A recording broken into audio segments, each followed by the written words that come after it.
I would like now to touch upon irrigation, which is a huge topic. Much is known, and we know about pre and post veraison irrigation. We know very well that a number of components are more sensitive depending on the quantity of water they receive and when. And oftentimes people say that you have to irrigate, but not after veraison. Well, I'm not so sure. I would rather make reference to this graph, which is very important. This is the leaf water potential parameter that tells us about water stress. And here you have the berry diameter contractions at day and night. It contracts at day, at night it goes back to the initial size.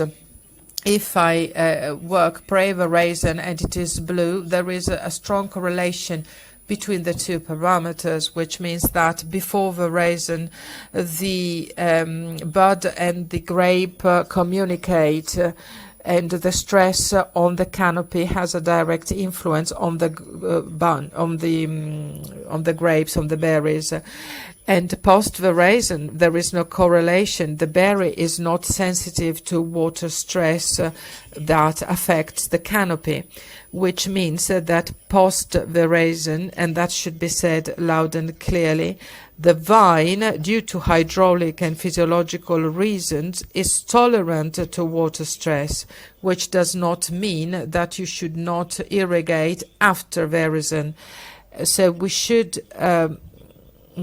of course know the theory, but always reason about things and consider all elements that come into the picture.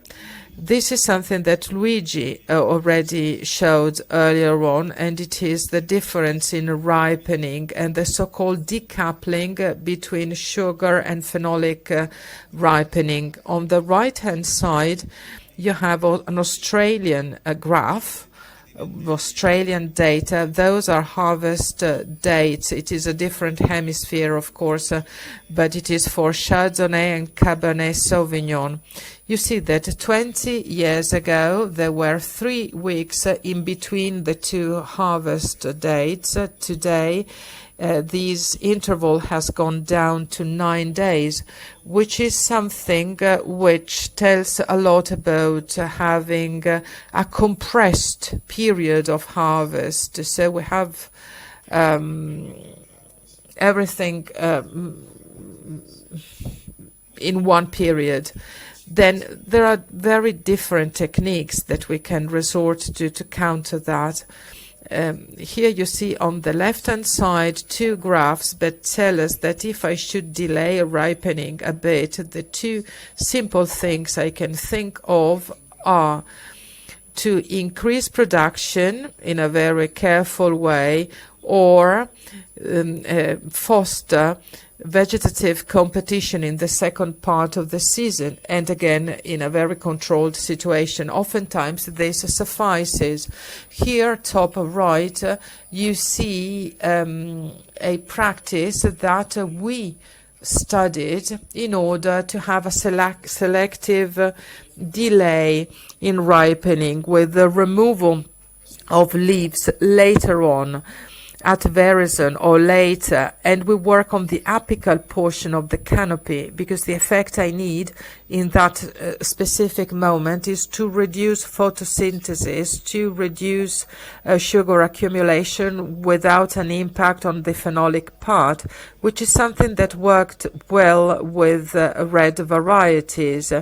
And of course, it is you should think of people who defoliate and who should not worry about having grapes in the way, so to say.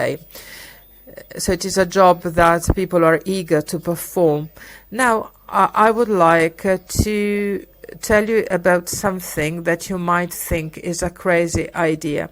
What is the effect of climate change? It is the fact that you have a longer ripening season. Remember last year in October we still had summer temperatures, which has made us think again of an old idea, which is the double cropping technique, which is extreme as a technique in a way. But you see, there is something good in this crazy idea. How is it possible with Vitis vinifera to go for